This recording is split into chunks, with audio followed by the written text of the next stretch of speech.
민수기 29장 1에서 40절 말씀입니다. 29장 일곱째 달에 이르던 그달 초하루에 성회로 모이고 아무 노동도 하지 말라. 이는 너희가 나팔을 불 날이니라.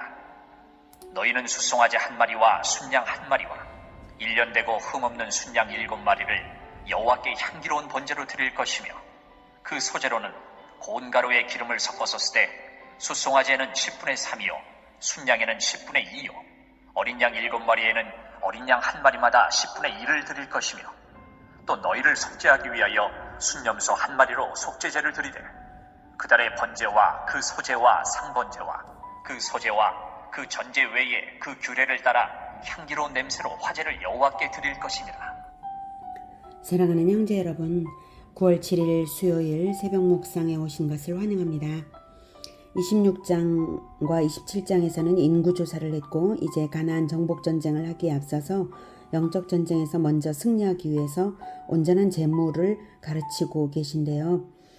이런 맥락의 핵심 메시지는 온전한 재물이 되는 삶을 살라, 이것입니다. 온전한 재물로서 살아갈 때 승리가 있다, 이것입니다. 삶의 예배에 성공하는 것이 형식 예배에도 성공하는 것이고요. 형식 예배 성공, 삶의 예배 성공, 형식 예배 성공을 통틀어서 예배 성공이 곧 인생 승리인 것입니다. 그래서 재물을 전쟁보다 먼저 가르치시는 것이고요. 28장에서는 상번제, 안식일, 월삭, 유월절, 칠칠절의 재물을 가르치셨습니다. 29장에 세 가지 절기가 나옵니다. 이제 나팔절, 속죄일, 초막절인데요. 29장 절기들의 공통점은 7월의 절기들이라는 점입니다. 구약 율법대로 신앙생활을 하는 것도 아닌데 왜 이렇게 율법을 다 읽어야 하냐, 이런 생각이 드실지도 몰라요. 우리가 그 절기 다 지킬 것도 아니지 않냐. 하지만 성경은 참된 원리를 알려주고 있습니다. 특히 율법이고 율법 중에서도 제사법의 핵심이 다 담겨 있습니다. 예수 그리스도의 대속과 축복이 숨어 있기 때문에 원리를 알기 위해서 배우는 것입니다. 제사법과 절기법, 제사와 절기, 여기에 다 들어 있습니다.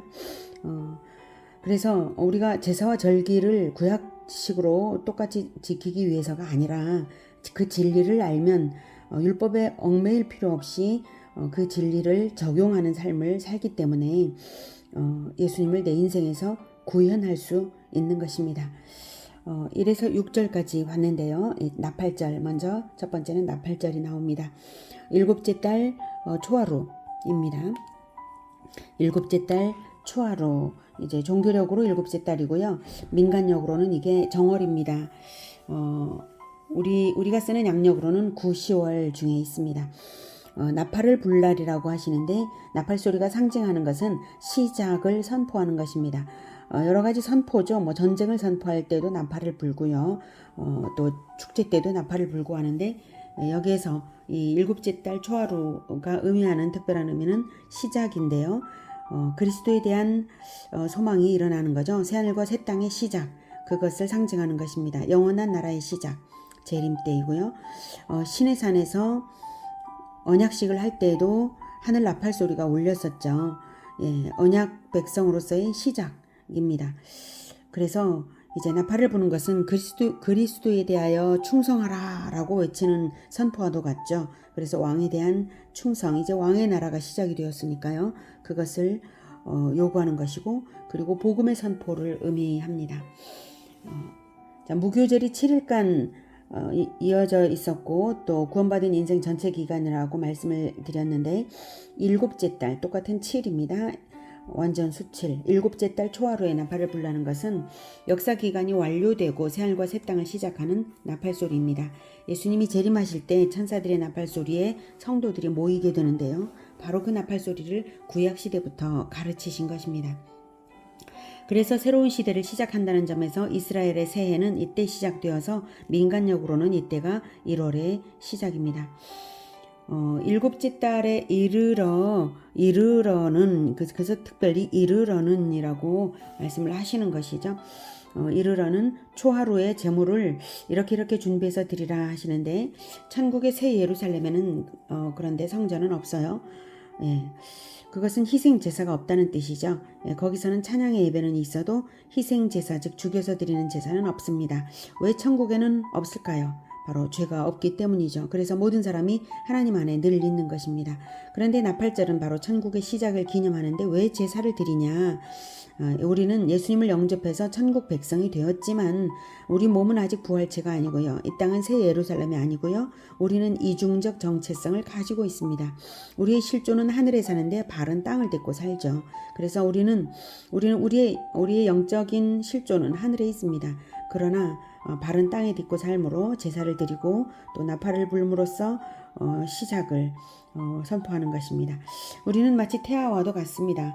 보험도 들고 상속권도 있지만 아직 캄캄한 자궁 속에 갇혀서 아무것도 모르고 광명천지를 모르고 어둑하게 살면서 내가 엄마 안에 있는지 없는지 그것도 모르고 아버지가 누구인지도 잘 잘이 아니라 아예 모르는 그렇지만 분명히 아버지 아들이고 상속권이 있어서 광명천지에 태어나게 될 태아처럼 태아는 점점 자라나죠. 태아처럼 잘 자라나서 아버지를 닮은 그때가 딱 되었을 때 태어나죠.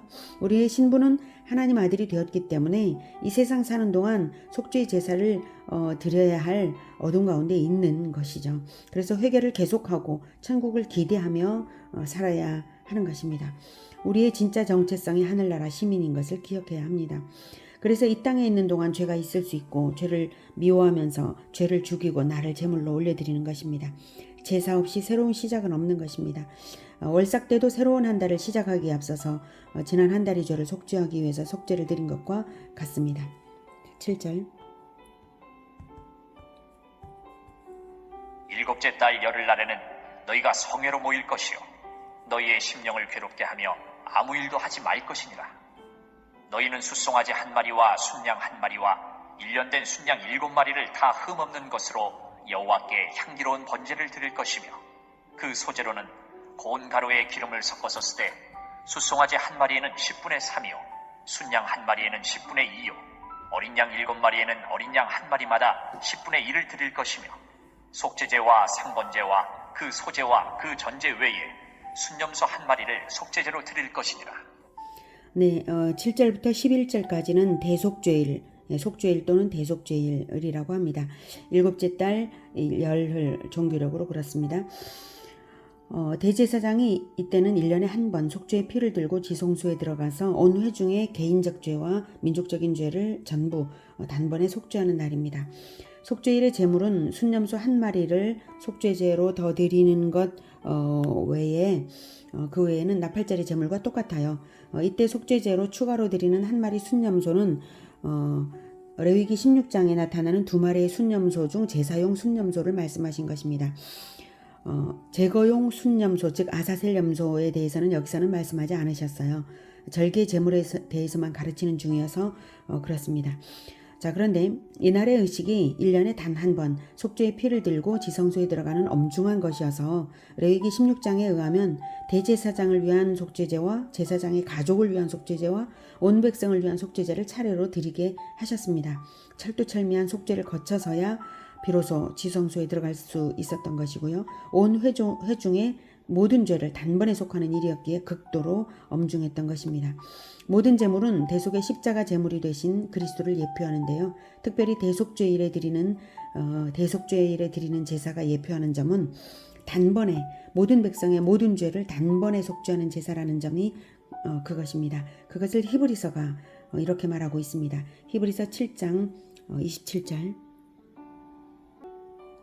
그는 저 대제사장들이 먼저 자기 죄를 위하고 그 다음에 백성의 죄를 위하여 날마다 제사 드리는 것과 같이 할 필요가 없으니 이는 그가 단번에 자기를 드려 이루셨습니다. 네.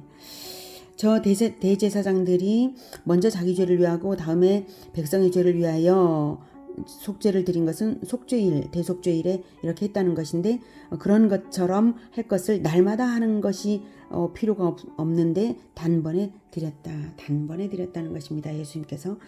자, 그다음 히브리서 9장 26에서 28절 그리하면 그가 세상을 창조한 때부터 자주 고난을 받았어야 할 것이로되 이제 자기를 단번에 제물로 드려 죄를 없이 하시려고 세상 끝에 나타나셨느니라. 한 번 죽는 것은 사람에게 정해진 것이요 그 후에는 심판이 있으리니 이와 같이 그리스도도 많은 사람의 죄를 담당하시려고 단번에 들이신 바 되셨고 구원에 이르게 하기 위하여 죄와 상관없이 자기를 바라는 자들에게 두 번째 나타나시리라. 그리스도의 단 한 번의 죽으심은 모든 사람을 위한 것이고 모든 죄를 위한 단번의 죽으심입니다. 회개를 하는 말입니다. 그래서 우리가 따로 무슨 제사를 드리지 않아도 오직 예수 그리스도의 이름으로 죄를 고백하며 회개할 때에 예수 그리스도의 단번에 십자가에서 죽으신 그 속죄의 피가 지금도 유효하게 효력이 나타나 속죄가 되는 것입니다. 예수님은 과거, 현재, 미래의 모든 사람의 모든 죄를 위하여 단번에 죽으신 것이고 하나님께서 받으신 것입니다. 하나님께서는 그 죽음의 의미를 이렇게 준비하셨던 것입니다. 그래서 속죄를 가볍게 여기지 못하도록 속죄일의 의미를 살려내도록 속죄일에는 7절에서 말씀하시는 것처럼 너희의 심령을 괴롭게 하며 아무 일도 하지 말 것이라. 너희의 심령을 괴롭게 하라고 속죄를 온전히 하라는 것이죠. 그래서 전국적으로 노동을 금지하고 금식을 했습니다. 전심전력으로 회개하게 하기 위한 거죠. 매달 월삭으로 속죄제를 드리지만 이렇게 속죄가 강조되는 것은 그것이 아무리 강조해도 지나침이 없기 때문입니다. 그만큼 인간이 스스로 깨닫지 못할 뿐이지 죄에 오염되어 있는 것이 사실이기 때문이고요. 속죄 없이는 축복이 없기 때문입니다. 월삭도 대속죄일도 지금은 철폐되어 있지만 현대의 성도가 날마다 그리스도의 보혈에 의지하여 죄를 고백하며 속죄의 기도를 드려야 할 것입니다. 대속죄일을 보면 예수님 옆에서 말 한마디 고백으로 예수님을 영접하여 구원받은 강도가 떠오르지 않습니까? 대속죄일을 주신 하나님의 은혜를 생각해보면 마지막 때 재림 직전에 예수님을 영접할 사람들도 많이 있을 것이 분명하다는 것을 알 수 있습니다. 우리는 그때를 위해서 단순 명쾌하게 복음을 늘 전하는, 죄인들에게 복음을 전하는 늘 전하는 훈련이 되어 있어야 할 것입니다. 12절 일곱째 달 15째 날에는 너희가 성회로 모일 것이요 아무 일도 하지 말 것이며 이래 동안 여호와 앞에 절기를 지킬 것이라.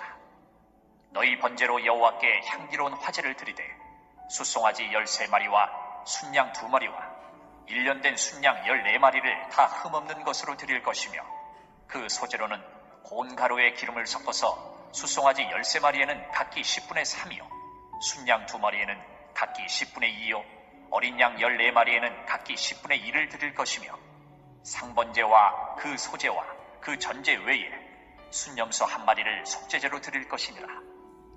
네, 12절부터 40절까지는 초막절인데요. 초막절은 장막절 또는 수장절이라고도 합니다. 추수한 곡식을 저장한 다음에 감사하면서 드린 절기라서 수장절이라고도 하는 것입니다. 일곱째 달 종교력으로 일곱째 달 15째 날부터 한 주간입니다. 이래 동안 12절에 이래 동안이라고 했죠. 이래 동안 절기를 지켜라. 무교절도 7일간이었죠. 7은 완전수, 7일은 전체 기간을 의미합니다. 무교절의 7일간 무교병을 먹는 것은 구원받은 전체 인생 기간 동안 거룩한 그리스도의 가르침을 먹으라는 의미였죠. 그렇다면 초막절 역시 구원받은 전체 기간 동안 어떤 행위로서 구원해 주신 은혜를 기억하라는 뜻입니다. 그런데 초막절 기간에 특별한 그것은 뭐냐면 번제물에 특이한 점이 있다는 점입니다. 첫째 날부터 8째 날까지 수송아지 번제물의 수가 달라진다는 점입니다. 이 점이 가르치는 교훈이 중요하겠죠. 첫째 날부터 8째 날까지 수송아지 번제물의 수 거기에 주의하면서 들어보도록 하겠습니다. 17절 둘째 날에는 수송아지 12마리와 순양 2마리와 1년 되고 흠없는 순양 14마리를 드릴 것이며 그 소재와 전제는 수송아지와 순양과 어린 양의 수요를 따라서 규례대로 할 것이며 상번제와 그 소재와 그 전제 외에 순염소 1마리를 속죄제로 드릴 것이니라. 네, 첫째 날에는 수송아지가 13마리였는데 둘째 날에는 12마리로 줄어들었어요. 나머지는 똑같습니다. 20절 셋째 날에는 숫송아지 11마리와 순양 2마리와 1년 되고 흠없는 순양 14마리를 드릴 것이며 그 소재와 전제는 숫송아지와 순양과 어린 양의 수요를 따라서 규례대로 할 것이며 상번제와 그 소제와 그 전제 외에 순념소 한 마리를 속죄제로 드릴 것이니라. 네, 셋째 날 수송아지 11마리로 줄었고요. 23절. 넷째 날에는 숫송아지 10마리와 순양 2마리와 1년 되고 흠없는 순양 14마리를 드릴 것이며 그 소제와 전제는 숫송아지와 순양과 어린 양의 수요를 따라 규례대로 할 것이며 상번제와 그 소제와 그 전제 외에 순념소 한 마리를 속죄제로 드릴 것이니라. 네, 넷째 날에는 수송아지가 10마리로 줄어들었죠. 계속 20. 다섯째 날에는 숫송아지 9마리와 순양 2마리와 1년 되고 흠없는 순양 14마리를 드릴 것이며 그 소제와 전제는 숫송아지와 순양과 어린 양의 수요를 따라서 규례대로 할 것이며 상번제와 그 소제와 그 전제 외에 순념소 한 마리를 속죄제로 드릴 것이니라. 네, 다시 줄어들었죠. 다섯째 날에는 수송아지 9마리. 다음 29절. 여섯째 날에는 숫송아지 8마리와 순양 2마리와 1년 되고 흠없는 순양 14마리를 드릴 것이며 그 소제와 전제는 숫송아지와 순양과 어린 양의 수요를 따라서 규례대로 할 것이며 상번제와 그 소제와 그 전제 외에 순념소 한 마리를 속죄제로 드릴 것이니라. 네, 여섯째 날에 8마리. 32절. 일곱째 날에는 숫송아지 7마리와 순양 2마리와 1년 되고 흠없는 순양 14마리를 드릴 것이며 그 소제와 전제는 숫송아지와 순양과 어린 양의 수요를 따라 규례대로 할 것이며 상번제와 그 소제와 그 전제 외에 순념소 한 마리를 속죄제로 드릴 것이니라. 네, 일곱째 날에 수송아지 7마리고요. 35절.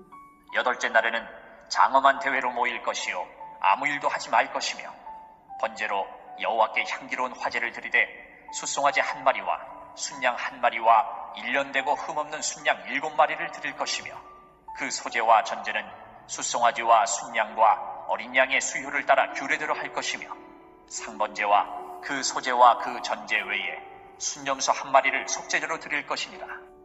네, 여덟째 날에는 장엄한 대회와 함께 수송아지 1마리로 마무리되고 있습니다. 요약하면 7일간 매일 초막절 제사를 드리는데요. 상번제 외에 초막절 번제를 더 드리고 속죄제를 매일 드려라 이것인데요. 속죄제는 매일 순념소 1마리 매일 똑같아요. 그런데 초막절 번제가 수송아지, 순양 2마리, 1년 된 순양 14마리 3가지 종류의 번제인데 순양과 1년 된 순양은 매일 2마리, 7마리씩 똑같은데 수송아지 번제는 첫날 13마리에서 시작해서 날마다 1마리씩 감매져서 12, 11, 10 이렇게 감매져서 7일에는 7마리가 됩니다. 그리고 8일째에는 장엄한 대회와 함께 1마리를 번제로 수송아지 번제를 1마리로 드리라고 했어요. 그러니까 수송아지 번제가 가장 중요한 의미가 있겠죠. 이렇게 드린 수송아지 번제물의 수는 7일간 도합 70마리입니다. 7일간 수송아지 번제물 70마리를 7마리까지 드리고 마지막에 1마리로 마무리를 해라. 이 초막절의 규례들은 인생의 기간 동안에 어떻게 살라는 가르침을 주고 있을까요? 다른 여러 의미들은 다른 부분들은 생략하고요. 여기에서 하나씩 줄어드는 수송아지 제물의 수요, 그래서 70을 채우는 그 뜻이 무엇인가 이것을 집중해 보자면 이것은 많은 제물이 그리스도 한 분으로 말미암아 재림으로써 종결될 것을 예표합니다. 정한 때에 최종 추수와 정한 수의 제물이 드려질 것을 하나님은 계수하고 계신 것입니다. 정한 때가 분명히 있다는 것을 강력하게 암시하는 것이고요. 정한 수의 희생의 수가 또한 있다는 것도 암시되고 있습니다. 정한 수의 희생의 헌신이 있어야 천국은 완성되어서 새하늘과 새 땅으로 들어갈 것입니다. 그것을 요한계시록 6장 9에서 11절은 이렇게 말씀하고 있습니다. 다섯째 인을 떼실 때에 내가 보니 하나님의 말씀과 그들이 가진 증거로 말미암아 죽임을 당한 영혼들이 제단 아래에 있어 큰 소리로 불러 이르되 거룩하고 참되신 대주제여 땅에 거하는 자들을 심판하여 우리 피를 갚아주지 아니하시기를 어느 때까지 하시려 하나이까 하니 각각 그들에게 흰 두루마기를 주시며 이르시되 아직 잠시 동안 쉬되 그들의 동무종들과 형제들도 자기처럼 죽임을 당하여 그 수가 차기까지 하라 하시더라. 예, 자기처럼 죽임을 당하여라고 하니까 바로 예수님이시죠. 죽임당하신 예수님이시고요. 그리고 그들의 동무종들과 형제들도 죽임을 당하여서 그 수가 차기까지 하라고 하셨습니다. 순교자 정신으로 자기를 드릴 자의 정한 수가 있어서 그 수가 차기까지 하라라고 그것을 기다리고 계신 것입니다.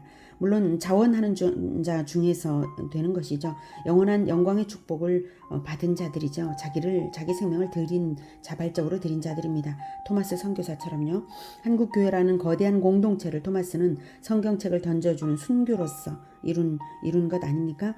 토마스 선교사님이 다른 어떤 것을 한 것이 아니라 오직 성경책을 던져주면서 자기 목숨을 드렸다는 것, 그것을 하나님께서는 중요하게 귀하게 받아주시고 한국교회를 시작하셨던 것입니다.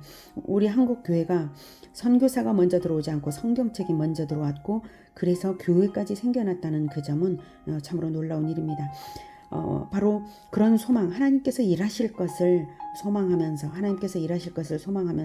나는 기꺼이 순교하리라, 이렇게 자기를 드리는 사람들이 있는 것입니다. 하나님이 우리가 죽기를 바라시는 것이 아니라 생명을 올려드릴 정도로 하나님을 위하여 복음화 제자와의 일을 믿음으로써 할 자들이 있어야 세상은 구원받기 때문이고요. 그래서 영적 전쟁의 최종 승리와 완성까지는 정한 수의 순교의 피가 필요함을 하나님은 아시기 때문에 그 수를 마음에 두신 것입니다. 진정 그런 순교자들은 어린 양이 어디로 인도하시든지 따르는 자들입니다. 우리가 이왕 예수님을 믿을 거면 내가 서 있는 이 땅도 선교지입니다. 목숨 걸고 인생을 올려드리면 나도 선교사인 것입니다. 바로 그런 헌신의 일정수, 순교의 일정수, 헌신의 일정수를 하나님은 세계 경영 가운데 계획해 놓으신 것이 있는 것입니다. 39, 40절에서 이제 39절 40절 마무리입니다. 너희가 이 절기를 당하거든 여호와께 이같이 드릴지니 이는 너희의 소원제나 낙헌제로 드리는 번제, 소제, 전제, 화목제 외에 드릴 것이니라. 모세가 여호와께서 모세에게 명령하신 모든 일을 이스라엘 자손에게 말하니라. 네, 39, 40절은 의무절기로 지키도록 교육하시는 부분입니다. 39절에 말씀하시는 이 절기는 28장, 29장의 모든 절기들을 지칭한 것이고요. 이 절기들이 의무절기임을 명시하고 계신 것입니다.